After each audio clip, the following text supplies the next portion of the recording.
now, mates, lend an ear. Hear us now. Captain Franz at the helm, so steer. Gather round the partnership's deck. Schrepf's command.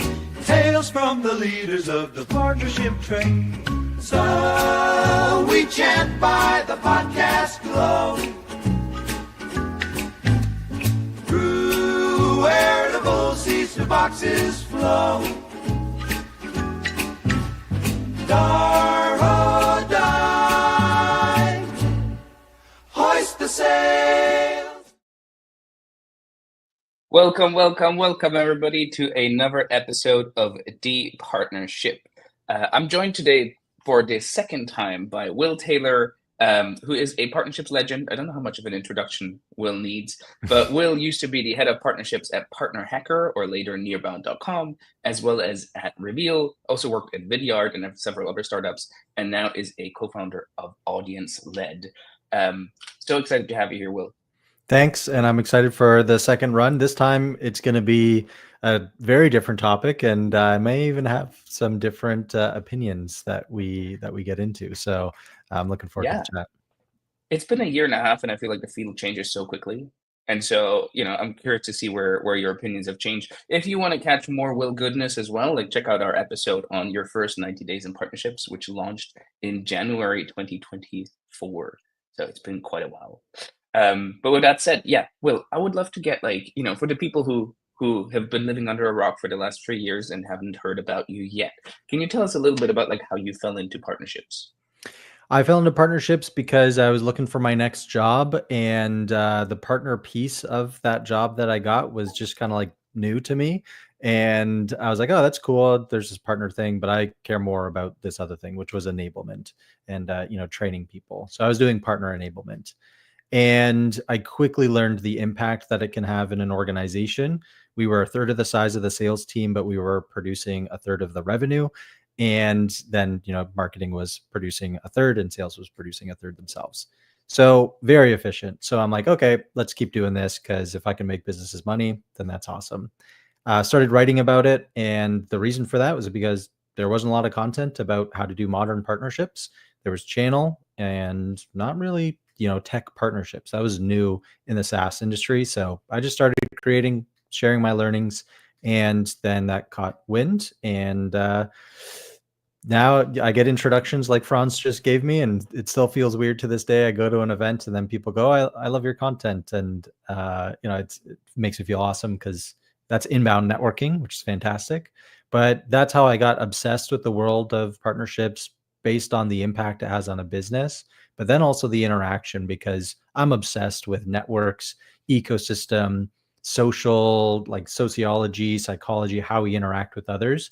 So it's very mission aligned for me. And the fact that businesses can humanize the way that they reach buyers and engage with other industry experts is really cool to me, because we need that in B2B, especially because, people are just trying to click that easy button and then spam the TAM, and that's just going to keep dying. So this is the way.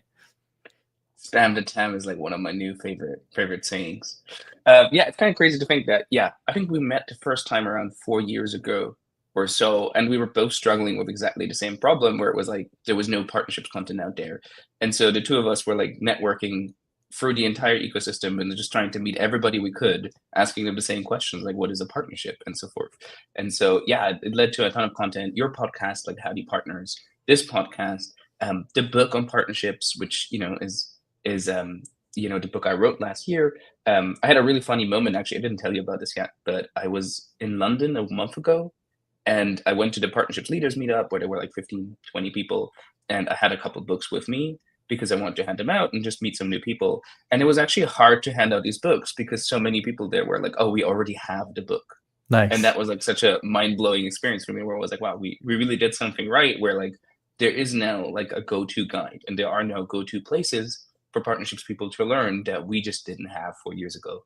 And that was the whole premise of the book, was if you're new to this job, buy this book, read it, and then share it with your teams, because that's how the easiest way is to get started and like get a head start rather than figuring it Buy out the from book. scratch? I am happy to promote it. I promoted it on stage looking, a little bit ridiculous, but I loved holding it up and championing the book because it's a good read, and I'm in there as well. You can find some nuggets. Yeah, absolutely. Yeah, Will was the book model for the official launch, so I appreciate that. We also have Tyler in the audience. Thanks for joining us, Tyler. Tyler is Tyler, good also to a see you. podcast host. Great to see you today. Okay, I have a spicy question to start with, and that is that in your recent post, you said that partnerships are silver-tongued sweet talkers that can tell a good story, but usually fail to deliver their promise. You just shared that like in your own company, like you generated 30% of the revenue with a team, which was a third of the sales team. So you clearly delivered results, but in your post, you're taking like, aim at other partnerships people and saying like they're not delivering results. So why do you think so many partnerships people fail to deliver results?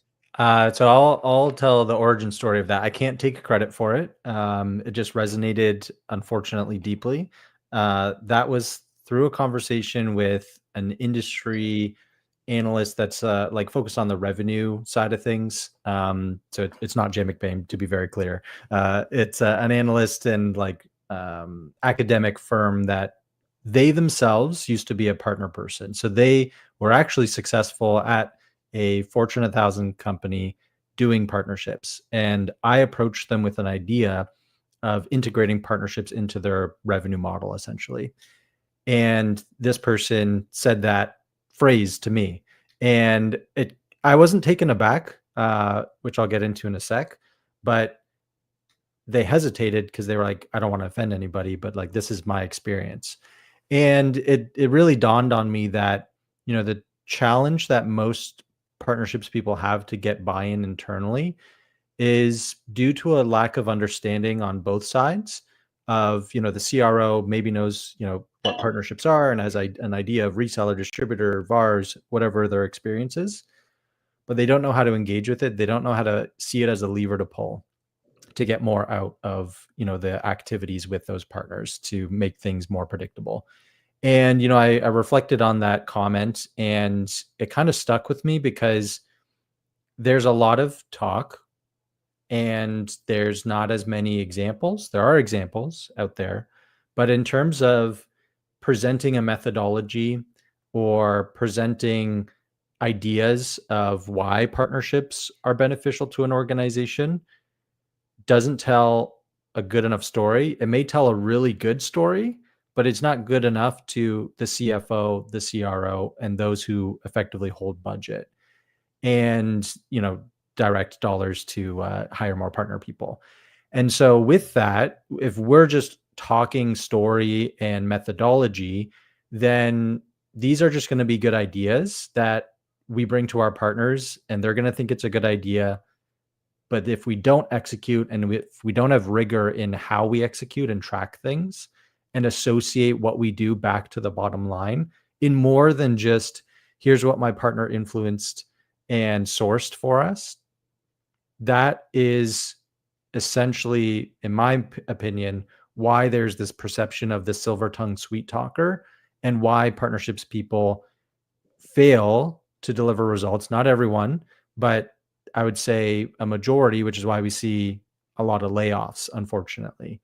And the way to go about that we'll get into, but I think the crux of this is the forcing function of the incentives as to why you're doing partnering in the first place is hyper focused on probably sourced pipeline and revenue, maybe influenced, but that's just a small part of the buyer's journey. And we have been shouting from the rooftops, while we increase retention, while we increase brand awareness, while there's this network effect, but that's hard to prove, but it's not impossible. And I think we just need to reframe the way that we think about it and the way that we talk about it, because if it's top down of this produces value, here's how it can impact our brand and overall longevity of a client at a high level, instead if we start from the bottom, which is going to be those core revenue metrics, and work up, then we start to speak the language of the CRO, the CFO,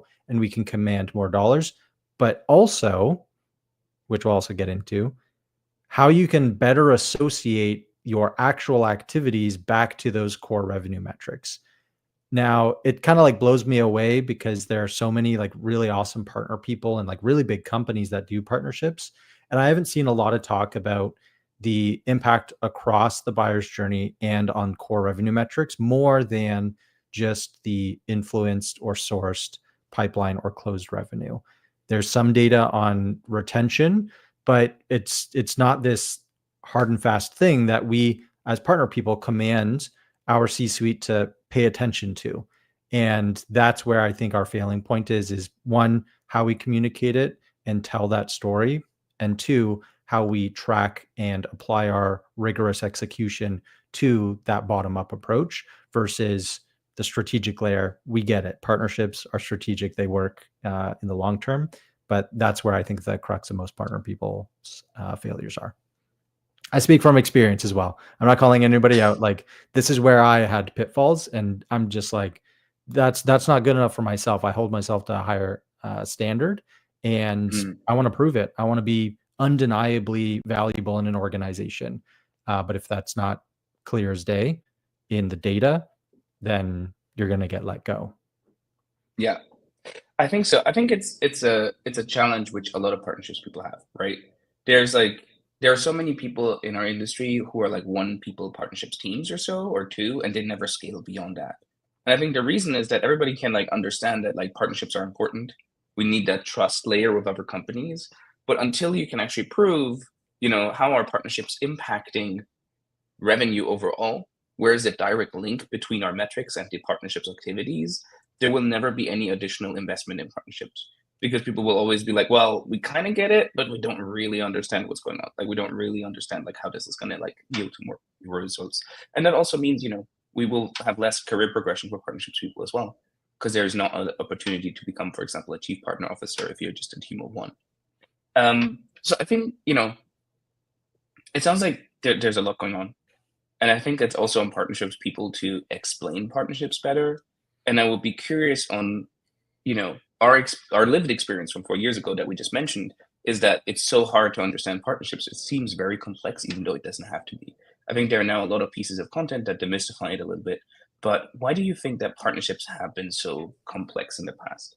Why do you think people have had such trouble linking all the pieces together?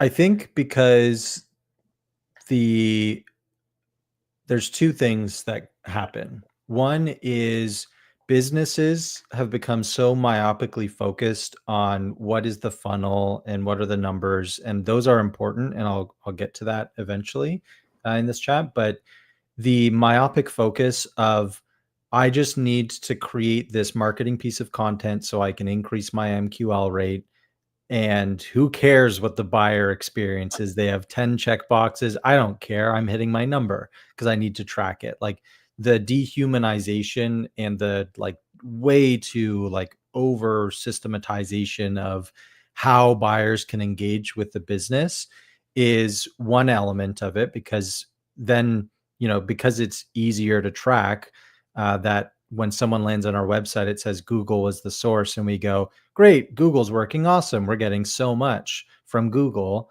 Well, probably not. Like, the buyer probably heard about you in some other way, and then they Googled, your URL because is it .io, is it .com, whatever, and then they found you, and then they got through into your marketing funnel, and that is just like, in my opinion, like bad business. Like, why would you ever just try and ignore how you engage the buyer and how you understand the buyer of how they engage with you? Why would you ever like try and forget that? That is a failure, in my opinion, of B2B. Is kind of like, we just need to track every little bits and pieces, and who cares what the buyer's experience is like.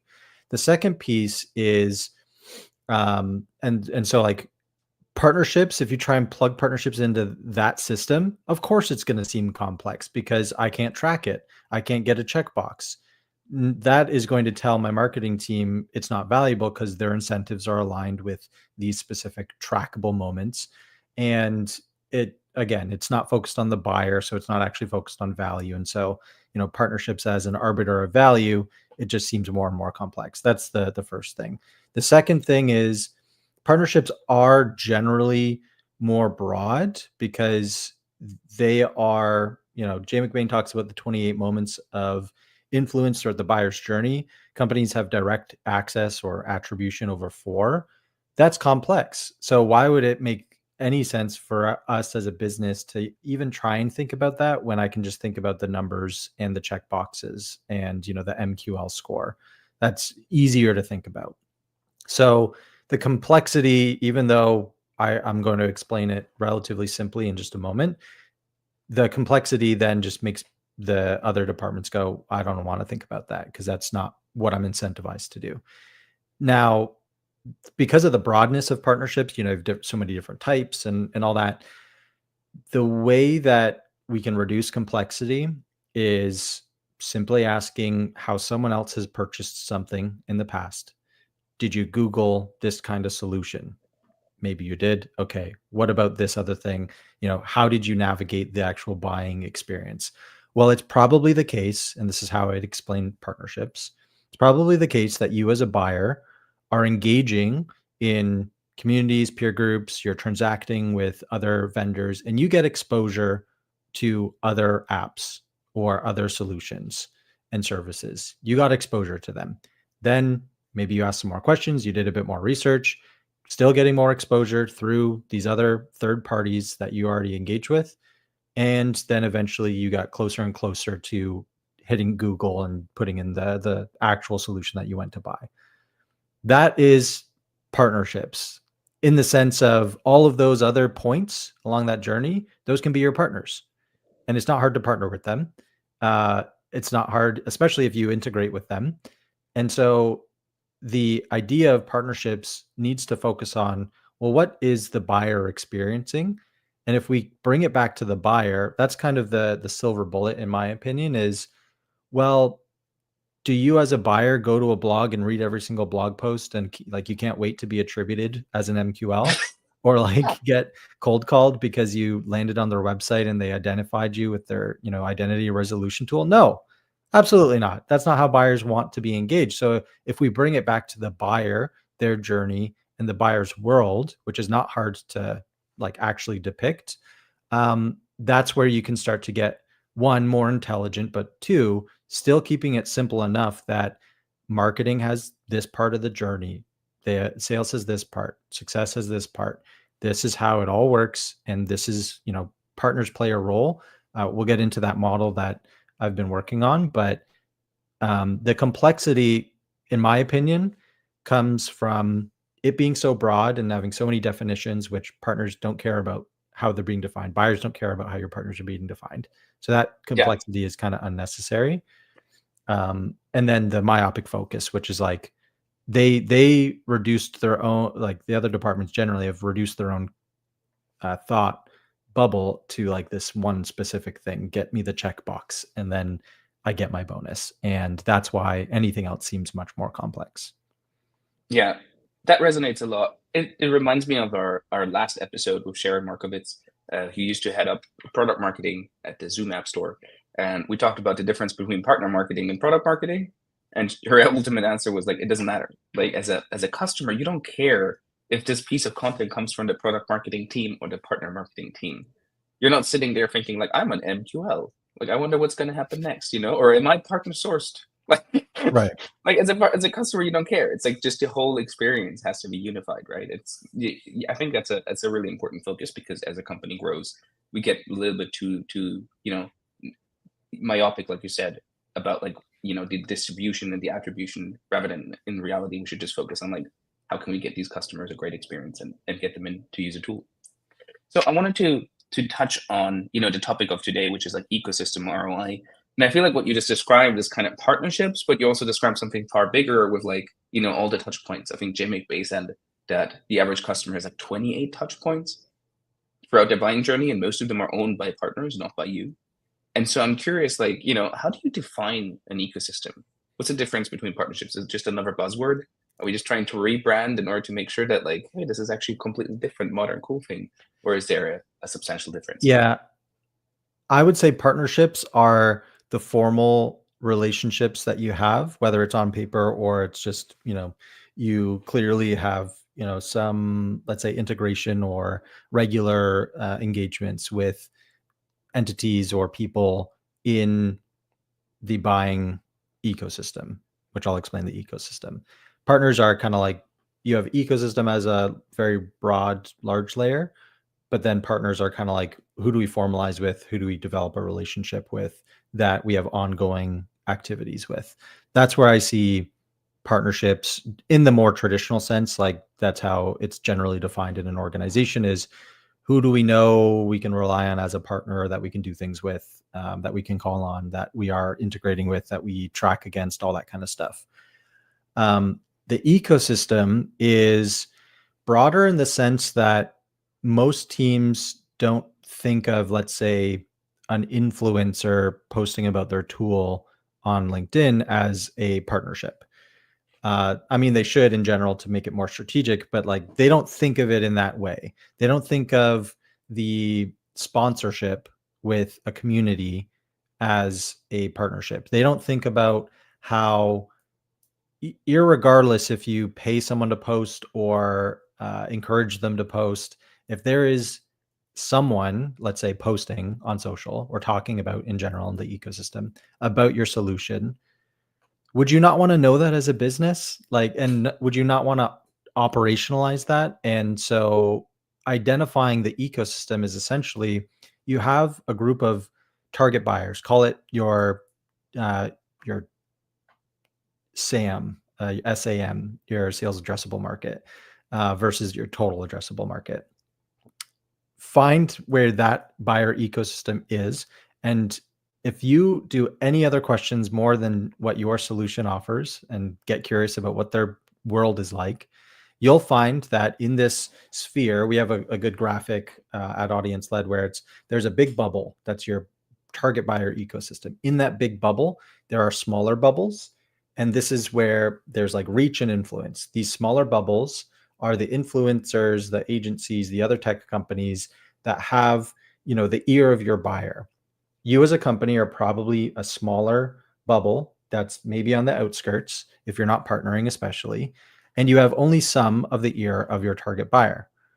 So the ecosystem is the entire buyer ecosystem, peer groups, communities, podcasts, everything that would probably not be a traditional partnership. That's the ecosystem. They're engaging in it. It's kind of like the playground. Everyone is probably in one sandbox and they're all building a cool sandcastle. And you should be in that same sandbox if you want to reach those target buyers. So is this the one? I saw that like yesterday. I thought it was pretty fascinating. Yep. Yeah, that's the one. So, companies have their own marketing, whatever they're trying to track in their bubble on the left. It's only limited to what they have, but their buyers are out there. They're listening to other people, engaging with other people and brands and places. And that's where you can situate with them and, of course, build your ecosystem moat. And so as a quick aside, like what we do at Audience Led is we don't think of it through the lens of you need a formal dotted line signed paper partnership. No, you can collaborate with people that have the ear of your buyer, within 2 weeks. Like it's so easy to co-create with them. And so that's kind of like lessening the chains of this attribution system where it's like, oh, well, how am I going to track all this? We'll get into how different ways that you can, but it's not as easy to, and it's not, the typical myopic focus, because this is thinking about others and especially the buyer and who they're listening to. Yeah. So I totally agree. I actually have like a similar graphic, like with concentric circles in the book as well. And the idea there is that there are people who surround your buyer already, and like you're probably not the center of the universe. They have like other people who are influencing them. And so how do you, map that ecosystem is really important. And I think one of the things that I talked about with Delia Janssen a lot, she's the CEO of Partner Utopia, and there, what we came up with was basically that when you have like these kind of blobs, it's not very actionable because it makes all partners seem like equally valuable at all stages of the buying journey. And so I'm curious on your thoughts. I'm actually giving a presentation on this in 2 weeks for a group of CEOs. And I'm curious on your thoughts, like how do you map that ecosystem effectively? How do you turn something like this graphic into something that the team can actually use, and then really surgically analyze and go after.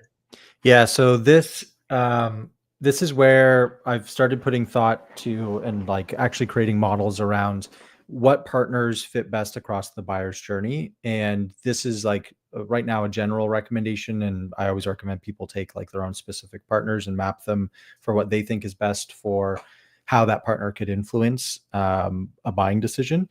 But essentially, you have the buyer's journey, and there's awareness, education, selection, and then they transact. And then after that, it's onboarding and growing and realizing ROI, and then becoming a brand ambassador by, seeing so much value as a customer. So there's effectively generally 6 stages in the buyer's journey outside of making the actual purchase. Depending on your solution type, meaning like the industry that you serve, the ACV that you have, so how expensive is your product? Can people transact on a credit card right when they see you? Or is it a 6-month buying process? Depending on that ACV and depending on the touch level, which is inspired by winning by design, they have 3 general things.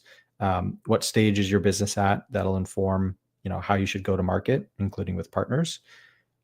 What is your ACV, your general like contract value that you're selling? That's going to impact also how you go to market, and of course work with partners, which they don't talk about in their model, but that's where I'm trying to convince them on. And then of course the touch level, which is like how much hands-on work needs to be done. Is it an enterprise solution where it needs to be super hands-on and maybe you own it? Or is it, I click a button and my app is connected? That will change drastically how you go to market, but also, and especially, which I fear too many partner people don't think about, is that also all of those factors impact how you should partner as well. And so what I did and what you're showing here is I took a hard look at what are generally some of the types of partners. This isn't exhaustive, but it paints a good enough picture. And I created like this like 400 cell matrix of, is it true that this type of partner could help at this stage for, these metrics for this kind of company? And eventually I'll have a recommendation model that comes out. But essentially what I boiled this down to was 2 realizations. One, most partnerships should be co-marketing. That's my stance now.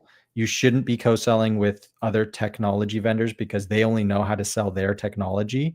They're not trained on how to make referrals. And it's only the case that I would say it's less often the case that you can effectively co-sell and make a repeatable motion with your tech partners than it is not the case. Meaning it needs to be, it's very nuanced. Like it can work. I'm not saying it can't, but I would not recommend to most teams as a broad recommendation that you should do technology co-selling. Now, should you do tech partner like education marketing and showcase your integration? Absolutely. Should you do awareness marketing? Absolutely. But who should you actually hold accountable to things like what are on the screen here, the volume of qualified leads, how they convert, and won leads? Well, depending on your solution type, maybe it's service partners, but that again, very nuanced. You can't just go to every agency and say, hey, sell my thing. It's very industry dependent. And then resellers, it can make sense again if it fits for that industry. So what I started with was, okay, we as partner professionals need to focus on what are the core revenue metrics. All teams in the go-to-market function should focus on the buyer's journey. Let's just align to this so that marketing can be aligned and sales can be aligned and success. And of course, partner teams. Well, now if you use this, which I've written about, free to use, call me, I'll talk you through it. Like it's free. I just want more people doing this. If you are doing a tech partner program or an influencer program or an agency program, you better identify specifically what of these core metrics you're going to impact more than what you're held accountable for, at least to start, if they're dictating it to you. And any activity that you do, any activity, whether it's partner marketing, whether it's launching an integration, whether it is trying to do like customer upsells and you want to include your partners, whether you are trying to do co-sell, make sure you look at these metrics and say, why are we doing this activity? And if you can't confidently say, well, we're working with this tech partner because we want, more of this specific slice of education, and that's what, let's say, we all agree on, or the way that you intend to partner based on this model. If you can't confidently say that it's going to affect these different stages, then how else are you going to track it? You're just kind of partnering and praying at that point, and you're not going to produce any results because you're not having the structure to say, this is exactly why we do this thing and what we should track when we do it. And I'm not saying that this is a perfect model, but this is a heck of a lot more than get partner sourced and partner influenced pipeline, and then you do a whole bunch of stuff and then you don't know how to track it. Maybe you have some tracking in place, but it's like, this is the best way to communicate up for, what marketing says. Why do we work with partners? Well, now we can say, well, this partner does this kind of activity and this is what it impacts. So this is why we're going to do it. Hey, marketing, do you care about, more leads or more MQLs? Of course they are. And that's immediately going to translate in their brain. Absolutely. I think this is one of the biggest things that like changed for me over the past year since I wrote the book. I already had like the idea of this, like mapping your ecosystem, like before purchase and after purchase, like pre-sales, post-sales as well. But I recently retook like revenue architecture as a course by Winning by Design. If you don't know Winning by Design, definitely check them out, especially the revenue architecture course. It's not cheap, but it is going to be transformational for your career. And this is one of the foundational concepts, like the bow tie. If you're listening to this as a podcast, just type in bow tie funnel by revenue architecture, by Winning by Design into Google, and you will get the graphic. But I think what this graphic really does is it allows you to understand or to show in like a very visual way what the purpose of each partner is. Because too often, like people are like, oh, we're going to partner with them, we're going to do some co-marketing, and then they're going to send us a lot of leads. But if somebody is, for example, impact, like focused on the impact side, which is post-sales, they're probably not going to give you a lot of leads. Like they might increase stickiness or they might increase retention of the customer, but that needs to be like clearly stated before you go into this partnership, or otherwise you're going to be set up for failure because you think that they're going to drive you like new leads to you, but in reality they're actually more about making sure that your existing customers are stickier. And I think that's like something which this shows really well. We are almost at time, or we actually are over time, but I do want to get one question in because it is so important. The idea of measurement, we talked about it in the beginning, partnerships, silver-tongued, sweet talkers, but they don't really measure their leads. We just had the graphic up and we showed how each metric relates to each stage of the funnel. And I think that's kind of the key to successful tracking. But how do you distinguish if something is really sourced by your ecosystem versus from a different source? Because in partnerships land, one of the most contentious metrics is like partner influenced. The idea that, a prospect was somehow influenced by a partner, which is why we should get credit for them, even though they might have closed without as well. And so I'm just curious for your thoughts on like, is that a real metric, or how would you counter that claim if a CEO says like, I don't believe it? Yeah, so I would say it is a real metric. And the reason for that is because if you are any business, regardless if it's in the context of partnerships or not, if you notice that there is one specific channel, meaning like you market through to, I don't know, you're posting on YouTube or something like that, and you identify that there's one channel that is sending you a lot of leads, and not specifically because you say, oh, this link was on YouTube and that's how we attribute it, but instead people are saying, or you're capturing in organic capture, oh, I saw you on YouTube, or the following is increasing on YouTube and there's more comments on YouTube. And although that's not directly attributable, you as a business go, hey, I think this is working. Let's keep investing here.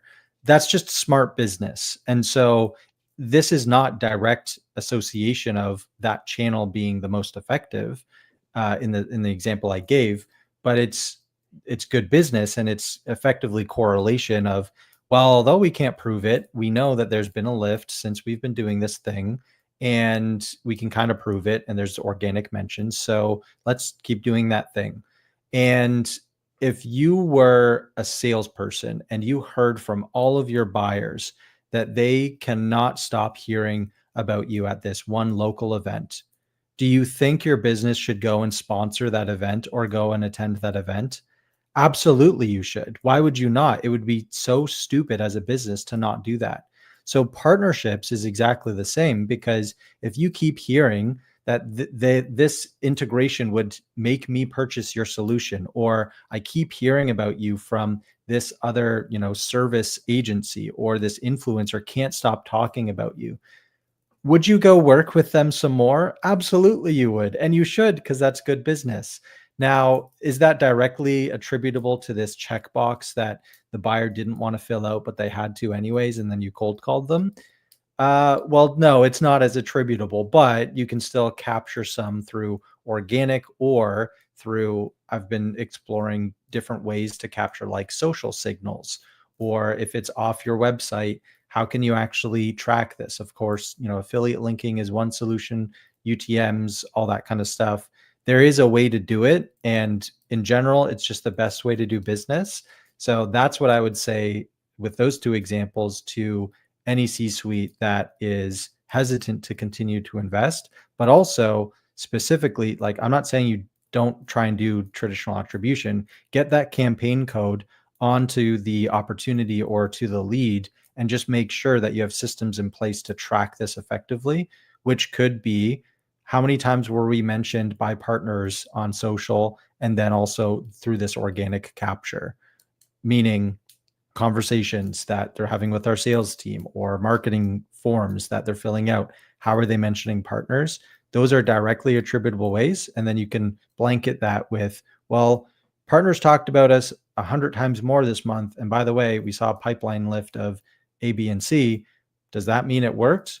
Can't say for sure, but pretty confident that that's why that our pipeline had a lift. It's not like businesses are doing anything extremely, innovative to change the game for themselves these days. So Yeah, I think you're spot on.